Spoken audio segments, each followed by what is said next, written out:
Fala rapaziada, fala família vascaína, sejam muito bem-vindos. Pois bem, se você não me conhece, eu me chamo Diogo e esse canal se chama VDM Vasco. Aqui tem notícia, tem novidade, tem informação, tem absolutamente tudo, né, que acontece no Vasco da Gama.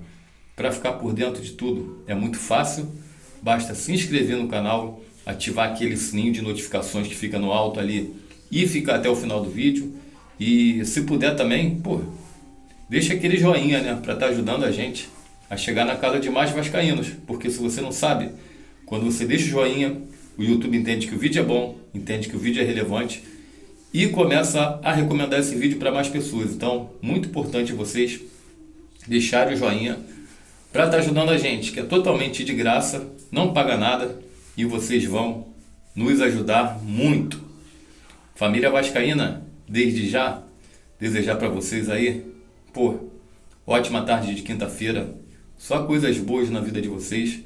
Vamos falar as notícias do Vasco agora, sem enrolar, né? Sem enrolação, vamos de notícia do Vasco. Muita coisa acontecendo. Segundo o GE, Fábio Carille, técnico do Vasco, não vê necessidade de mais reforços até o momento. Então, ele acredita que com esse time dá para começar aí o Campeonato Brasileiro e a Sul-Americana. E ele falou que se não for para ser reforço pontual, que ele não vê necessidade. Elogiou os recém-contratados e acredita que o Vasco vai fazer um bom trabalho com esses jogadores aí que ele tem no momento. Lembrando que se o Vasco contratar jogadores agora, só pode ser da janela doméstica. Janela onde os clubes contratam jogadores dos campeonatos estaduais aí que acabaram. Então, segundo o GE, Carille não vê necessidade de chegar mais reforços. Acho que a torcida ficou um pouco frustrada, né? Porque a gente sabe que é sempre melhor buscar mais reforços. E eu queria saber aí a opinião de vocês. Eu concordo também que se não for para ser reforço pontual, eu até outro dia falei isso, né? Não adianta ficar trazendo jogadores por trazer.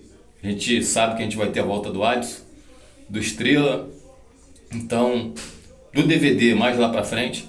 Acredito, cara, que dê sim, né, pra fazer um bom começo aí de temporada, tá? Não sei se o time vai dar essa liga toda pra tá chegando muito longe nas competições, mas que dá pra iniciar, eu acredito que dá sim. Mas na janela do meio do ano não pode abrir mão de contratar jogadores aí sul-americanos ou da Europa.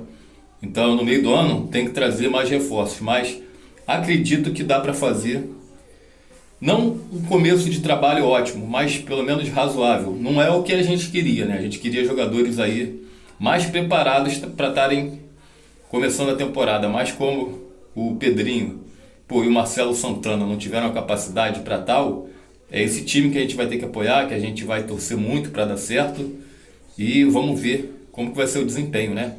Dia 2 de abril já tem a estreia do Vasco na Sul-Americana contra o Melgar no Peru, na altitude, 2.200 metros, se eu não me engano. E fisicamente esse time tem que estar bem, cara. Tem que estar bem. A média de idade do Vasco, acho que gira em torno de 27 anos de idade. E vamos ver como vai ser esse início de temporada. Muita polêmica na internet aí, né, galera? Muita polêmica nas redes sociais, na internet, por conta da história do Payet, que teria traído a mulher dele, né, com uma torcedora do Vasco, uma advogada aí que torce pro Vasco. Então, esse é o assunto do momento, né? Tá circulando aí meme pela internet, reportagem na televisão, que o Payet estaria traindo ali a mulher dele, a esposa dele, né, que não reside no Brasil, vem de 3 em 3 meses, que estaria já 7 meses traindo a esposa dele com uma advogada aí brasileira, né? Provavelmente deve ser carioca, porque mora no Rio de Janeiro. E a torcedora do Vasco, se eu não me engano, né? Ela mora no Rio de Janeiro e é a torcedora do Vasco, vai em São Januário direto, pelo que estão divulgando. Então, muita polêmica em relação ao Payet, que não deve continuar aí no Vasco da Gama, né? Não deve ter seu contrato renovado, porque parece que foi proposto diluir o salário dele em 12 meses e ele não teria aceitado. Então, muito provavelmente, nosso Payet indo embora e não ficando no Vasco. Pode ser que outro clube do Brasil aí faça uma proposta para ter o jogador, mas fato é que ele não tem mais aquela como que eu posso dizer, aquela velocidade, aquela intensidade que o time do Vasco precisa para ficar competitivo. Então o Coutinho deve continuar e o Payet, muito provavelmente, por não estar correspondendo em campo, não deve ter o contrato realmente renovado. Família, vamos fechar o vídeo agora com novidades sobre Evangelos Marinax. Segundo o Lucas Pedrosa, tá? Ainda que não tenha sido feita aquela reunião entre o Marinax e o Vasco, parece que ele ainda mantém contatos, né, com representantes do clube, do Vasco. Ele mantém contato e o Lucas Pedrosa também disse que não seria empecilho, né, ele investir na base do São Paulo e está negociando com o Vasco. Lembrando que o Vasco tem de 8 a 9 NDAs, são aqueles documentos que investidores têm em mãos para estar analisando a situação do clube que segue sigilo. Então, ainda que o Vasco tenha contato com o Marinax, tem de 8 a 9 investidores aí com NDAs assinadas com o clube em sigilo, e o Vasco não está se prendendo a ele somente, né? Na verdade, o Vasco está aberto aí para um acionista majoritário ou um fundo de investimento. Então, o Grego ainda, pelo que eu entendi, segundo o Lucas Pedrosa, não está descartado, porque ele estaria ainda mantendo contato com o Vasco, entretanto não tem proposta. Muita gente já cravando o Grego no São Paulo, mas segundo o Pedrosa, ele continua conversando aí com representantes do Vasco, mas o Vasco não está se prendendo somente ao Grego.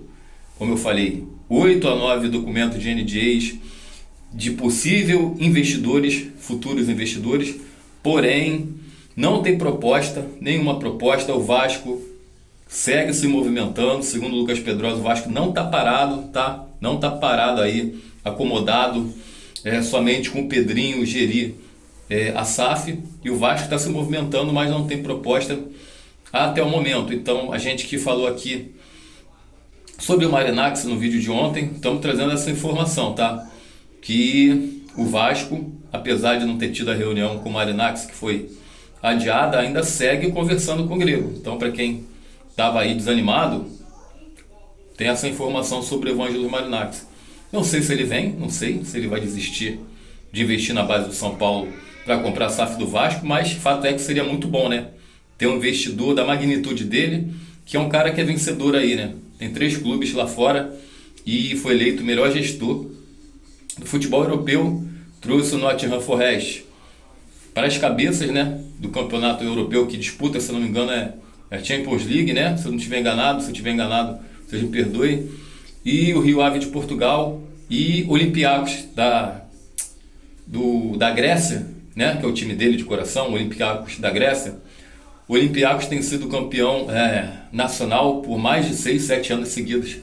Então, cara, sem sombra de dúvidas, um investidor do tamanho do Marinax seria importantíssimo para a reestruturação financeira do Vasco. Valeu, família? Vou ficando por aqui. Me chamo Diogo, canal VDM Vasco, notícia, novidade, informação. Vocês encontram aqui. Tamo junto, grande abraço, fiquem com Deus. Aqui é Vasco.